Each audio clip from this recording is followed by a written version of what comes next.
Bonjour au programme de cette revue de presse, le bon niveau de vie des retraités français. La Cour des comptes préconise la fin de la TVA à taux réduit et le changement de fiscalité pour le crowdlending. Ça va plutôt bien pour les retraités français selon leséchos.fr. Reprenant les conclusions du Conseil d'orientation des retraites, le COR, le journal indique que la situation financière des seniors est meilleure que celle des actifs.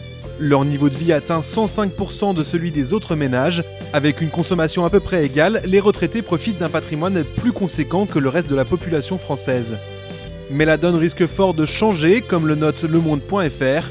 En 2040, le niveau de vie des retraités pourrait tomber entre 83 et 96% de la moyenne nationale, selon les scénarios imaginés par le COR. Des changements principalement liés au fait que les pensions sont désormais revalorisées en fonction de l'inflation et non plus des salaires. Or, les prix devraient évoluer beaucoup moins vite que les salaires dans les années à venir. La Cour des comptes s'attaque à la TVA, relate boursier.com. Dans un rapport dévoilé jeudi 17 décembre, la juridiction pointe notamment les taux de TVA réduits et conseille de les supprimer. Les auteurs du document jugent les taux réduits peu pertinents et trop nombreux. Sur latribune.fr, on trouve plus de précisions sur ces conclusions. Réduire le taux de la taxe sur la valeur ajoutée pour créer de l'emploi n'a ainsi pas porté ses fruits selon la Cour.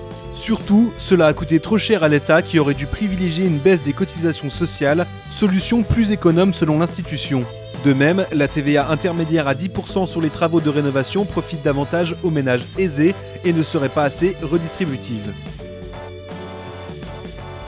Le gouvernement donne un coup de pouce au crowdlending, nous apprend challenge.fr. Par voie d'amendement au projet de loi de finances rectificative pour 2015, les députés ont changé les règles fiscales pour le prêt aux entreprises. Le texte vise à compenser la prise de risque des prêteurs.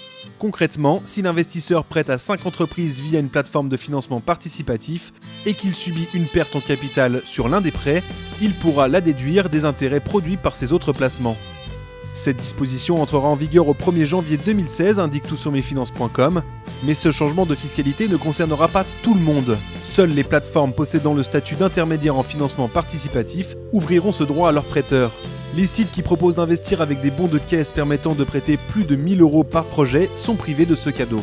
Les plateformes exclues espèrent une harmonisation du mécanisme dans les mois à venir. C'est tout pour aujourd'hui, on se retrouve très vite pour une nouvelle revue de presse. D'ici là, on vous souhaite à toutes et à tous d'excellentes fêtes de fin d'année.